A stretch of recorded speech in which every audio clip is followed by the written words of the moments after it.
प्रिय मित्रों नमस्कार। मैं फुर्सत अली आपका हार्दिक स्वागत करता हूं।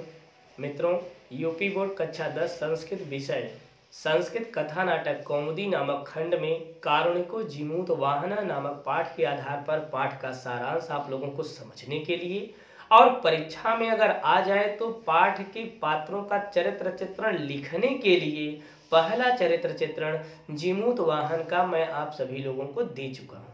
अब पाठ का सारांश भी आप लोगों को दे दिया हूं। अब आइए हम लोग इसी पाठ के अंतर्गत दूसरे पात्र शंखचूर्ण का चरित्र चित्रण पढ़ते हैं, जो 2009, 2010, 2012 और 2015 में पूछा जा चुका है। पूछा जाएगा कारुणिको जीमूत वाहना नामक पाठ के आधार पर शंखचूर्ण का चरित्र चित्रण लिखिए।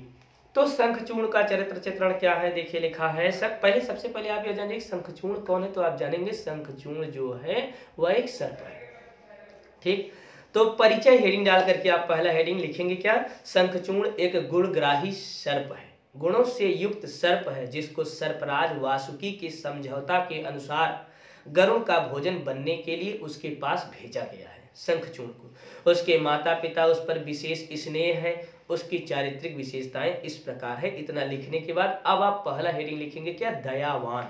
दयावान हेडिंग लिखने के बाद अब आप लिखेंगे शंखचूर्ण एक दयावान सर्प है, वह दूसरे के दुखों को सहन नहीं कर पाता है। जीमूत वाहन के माता पिता एवं उसकी पत्नी की दीन दशा को देखकर उसके हृदय दया से भर जाता है। वह अपने को धिक्कारने लगता है कि यह मैंने क्या कर दिया। दूसरा हेडिंग आप तुरंत लिखेंगे क्या, बुद्धिमान। जीमूत वाहन के माता पिता जब उसके द्वारा सुनाए गए शंखचूर्ण के द्वारा सुनाए गए पाठ के सारांश में मैंने आपको बताया था कि जीमूत वाहन, आप इसको चरित्र चित्रण पढ़ने के पहले सबसे पहले आप पाठ का सारांश एक बार जरूर देख लीजिएगा। निश्चित है आपको यह चरित्र चित्रण अच्छी तरह से समझ में आएगा। तो देखिए बुद्धिमान में आप लिखेंगे कि जीमूत वाहन के माता पिता जब उसके द्वारा सुनाए गए वृत्तांत को सुनकर मूर्छित हो जाते हैं तो यह जान लेता है वह कि ये दोनों उस उपकारी जीमूत वाहन के माता पिता ही हैं।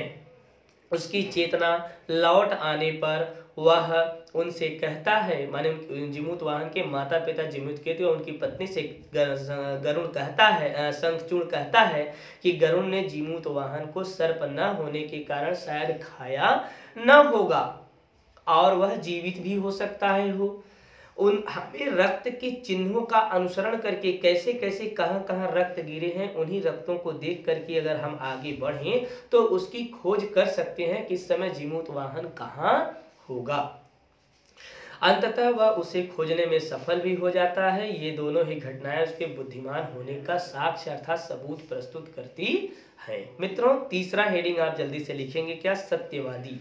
शंखचूर्ण सत्यवादी सर्प है। वह जीमूत वाहन के माता पिता से संपूर्ण वृत्तांत सही सही बता देता है। उसके उपरांत वह गरुड़ के पास पहुंचकर अपने प्राणों की चिंता न करते हुए उससे सच सच बता देता है कि तुम्हारा भक्ष जीमूत वाहन नहीं बल्कि मैं हूँ।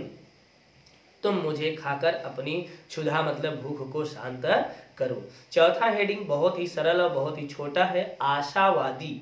शंखचूर्ण एक आशावादी नाग है। उसे आशा है कि नाग न होने के कारण गरुड़ ने जीमूत वाहन को छोड़ दिया होगा। इसी आशा से वह जीमूत वाहन के शरीर से टपकते हुए रक्त के सहारे गरुड़ तक पहुंच जाता है। इतना लिखने के पश्चात मित्रों अब आप जो है अगला हेडिंग लिखेंगे क्या, ध्यान दीजिएगा। शंखचूर्ण का चरित्र चित्रण मैं आप लोगों को बता रहा हूं, यह आप अच्छी तरह से जानते हैं। आशावादी हेडिंग लिखेंगे। पांचवा हेडिंग अब आप लिखेंगे निर्भीक। शंखचूर्ण एक निर्भीक सर्प है, उसे मृत्यु का कोई भी भय नहीं है। ध्यान दीजिएगा, इसलिए वह जीमूत वाहन को बचाने के लिए गरुड़ के पास जाता है और उसे कहता है कि उसका अर्थात गरुड़ का भोजन बनने की आज उसकी अर्थात शंखचूर्ण की बारी है, अतः वह जीमूत वाहन को छोड़कर उसे खा ले।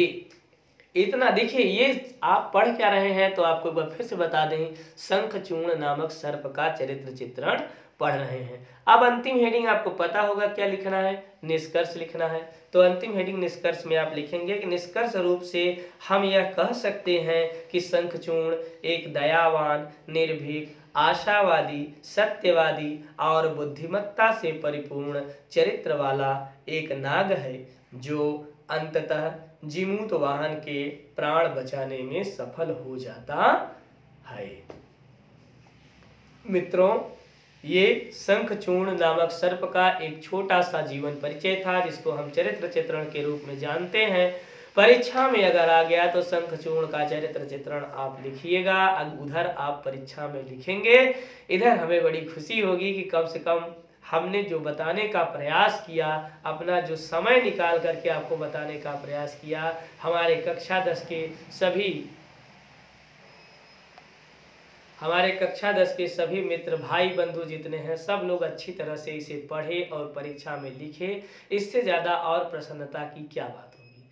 मैं अगले वीडियो में आप सभी लोगों के सम्मुख गरुड़ का चरित्र चित्रण लेकर के प्रस्तुत होऊंगा। तब तक आप सभी मित्रों को धन्यवाद।